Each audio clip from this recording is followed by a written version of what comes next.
Our next guest has created a community of thousands of women around the world with her podcast, The Midlife Feast. Dr. Jenn Salib Huber is a registered dietitian, naturopathic doctor, intuitive eating counselor, and the author of a new book, Eat to Thrive in Menopause. The book offers women real-life tools to help them manage the symptoms of menopause and perimenopause, tools that can often be found in the pantry and refrigerator of most homes. Here to tell us more, Jenn Salib Huber. Hello, Jenn. Great to see you. Great to see you. Good morning. So excited to have you back in our region. So Jenn is originally from our region, but has been living in the Netherlands for several years, and this is where you built this worldwide community of women. Indeed. Congratulations to you. Thank you so much, but it's so great to be back. Always a Nova Scotian, always a Canadian at heart. For sure, and you're in our region to promote your new book. Tell us a little bit about what your book is all about.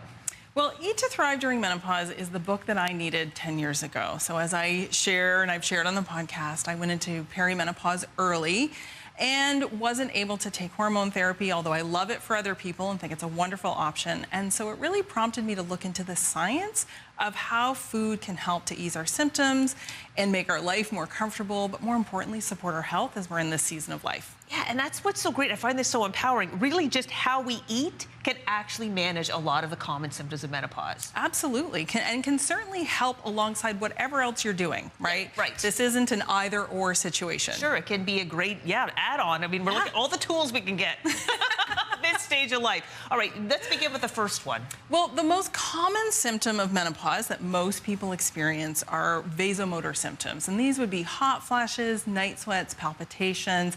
Many viewers, I'm sure, are familiar with those, especially if you're in menopause. And one of the foods, the kitchen connections, as I call them, that can help to alleviate some of these symptoms are a group called phytoestrogens. And so these are plant-based, estrogen-like compounds that bind to our estrogen receptors and can help to alleviate those hot flashes, especially if we include them daily and regularly. So tofu, most people, might recognize this, but also edamame. So these are the young soybeans that you might have had if you were having sushi, for example, at a restaurant. Those are delicious. You can also get them frozen in your freezer section, either in the shell or out of the shell, and they're a great source of phytoestrogens. And flax seeds. Now, these are not ground, and you do need to grind them or to buy them ground if you want to get the phytoestrogens. But including foods like this, most days can help to reduce hot flashes and night sweats. That's amazing. Yeah. Okay, great. Okay, these are beautiful foods. What are they going to do for us? So the next most common symptom, and I certainly experienced a lot of this in early perimenopause, was sleep changes, what I call that 3 a.m. wake up.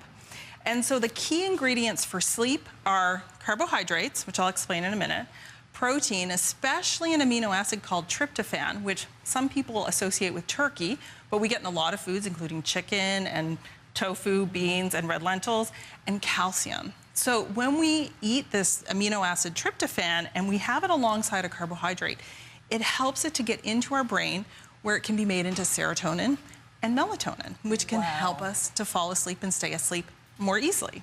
But calcium intake, which we can get in foods like cottage cheese, yogurt, dairy products, non-dairy products, leafy greens like kale, is also associated with better sleep in menopause. And all of this, it's good. I mean, all these things are really good for you anyway. Yeah, so they're what we call nutrient dense. So you're not eating it for one thing. These are foods that supply a lot of nutrients for us. Amazing. All right, and finally, little salmon, little nuts. So mood changes. I don't know about you, but my mood definitely went a little haywire as I got into perimenopause. We know that anxiety and depression, the risk increases, but even without that, we're looking at a time when our brain needs support. So as we get into this next season of life, the second half of our life, we want to be supporting our brain and our heart, and foods that are rich in omega-3 fats are associated with better sleep, better mood, better brain health, and just overall kind of improvements in our health as we get into this kind of next stage of our life.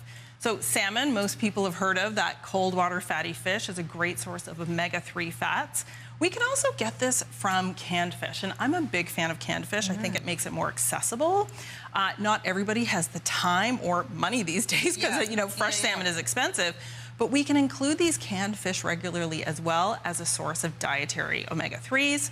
And then we have nuts and seeds. Walnuts, chia seeds, they provide the precursors that our body can make some of. Not quite as much as what's supplied in fish, but still a great source of these omega-3 fats. Yeah, and I love this. It's all very straightforward. It's all very, it's, you know, quite, not necessarily easy, but simple. And you have so many recipes in here that incorporate these foods and others to just, you can look up your symptoms and find something that will help you out. Yeah, absolutely. And you know, the thing about simple is that at this stage of life, this season of life, we're busy. We were talking about the sandwich generation earlier. Many of us have kids, many of us are working, many of us have older parents.